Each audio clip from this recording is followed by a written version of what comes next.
Tänases meistrinurgas hakkame taas valmistama ühte istepinki, aga kui juba istumise peale asi läks, siis alustame natukene teise nurga alt. Nimelt, mulle on alati meeldinud igasuguseid asju katsetada, kaasa arvatud tööriideid ja täna on mul üks uus võimalus. Nagu näete, mul on uued püksid jalas ning need on tehtud väga eriliselt. Nimelt on siin see esimene osa sellisest stretch materjalist, ta on hästi veniv ja näete, kui niimoodi kükitada, siis ta annab mõnusalt järgi. Mehed, kes on kogenud seda, et siit hakkavad püksid nagu katki minema ja tekitavad väga ebameeldiva tunde istudes, kükitades, püsti tõustes, siis see on üks nagu parem variant. Nüüd aga asume asja juurde, kindad kätte ja kuna see tool, mida me täna kokku panema hakkame, on minu meelest vägagi keerukas, siis see suur eeltöö on mul juba tehtud ja kui te vaatate nüüd seda tooli külge, ilmselt olete minuga ühel meelel, see on suhteliselt keerukas. Kuidas see tool tegelikult hakkab välja nägema, võite vahepeal kiirelt, kui teil arvuti on käepärast, kribida Puumarketi Pinteresti ja sealt te leiate ka selle tooli. See on selline huvitav tool, et mingil hetkel on ta tool nagu pargipink ja kui ta lahti võtta, siis saab sellest nii-öelda õllelaua tüüpi laud kahe pingiga.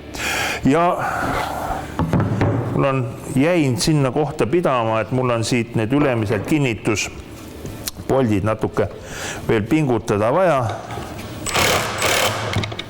Ja kui nüüd neid servi siin, nagu seegi ülemine äär, kui neid on vaja natukene kumerdada, siis minu meelest ketaslõikuri otsas selline lamellketas on üks mugavamaid ja lihtsamaid.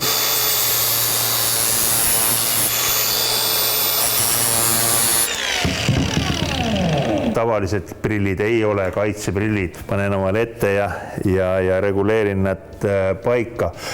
Mis tähendab reguleerin prillide puhul? Nimelt seda, et kui teil on nii-öelda tõeliselt head kaitseprillid, siis nendel on võimalik reguleerida ka nende prillisangade kaldenurka ja ka prilli aisade pikkust ma saan reguleerida.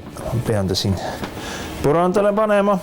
No kui korralikult sätitada ja põrand on sirge, siis seisab ta ise sealt püsti. Ettevalmistustööde käigus on mul ka nendele lauaplaadi laudadele augud sisse puuritud, kuid ikkagi tuleb korralikult paika mõõta, tsentrid paika ning mis nüüd kruvidesse puutub, siis sellistele toodetele või pinkidele laudadele, mida te panete välistingimustesse, oleks hea kasutada siis spetsiaalkattega kruvisid.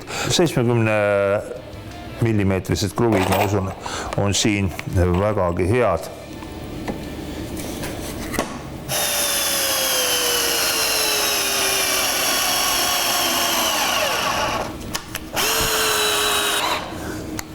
Siit edasi taas siis mõnikümmend minutit sellist pikka rutiinset tööd, et kõik lauad saavad oma kohtadele.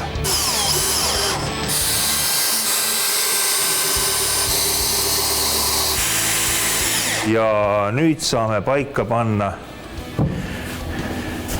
siin need esimesed pingilauad ja taas kruvid sisse. Ja siis kõige põnevam, kas asi töötab ka nii nagu peab. Üks asend siis sellel pingil on selline, me oleme nagu pargipingi peal, aga kui sõbrad külla tulevad, siis läheb asi põnevamaks. Siis peame ta siit natukene lahti päästma, jalg hetkel natukene segab ja nii. Ja siin on juba siis kannud lauale. Tuletan teile veel meelde, et kui tahate endale sellist põnevat laudpinki teha, siis pilte, jooniseid leiab ikka Puumarketi Pinterestist.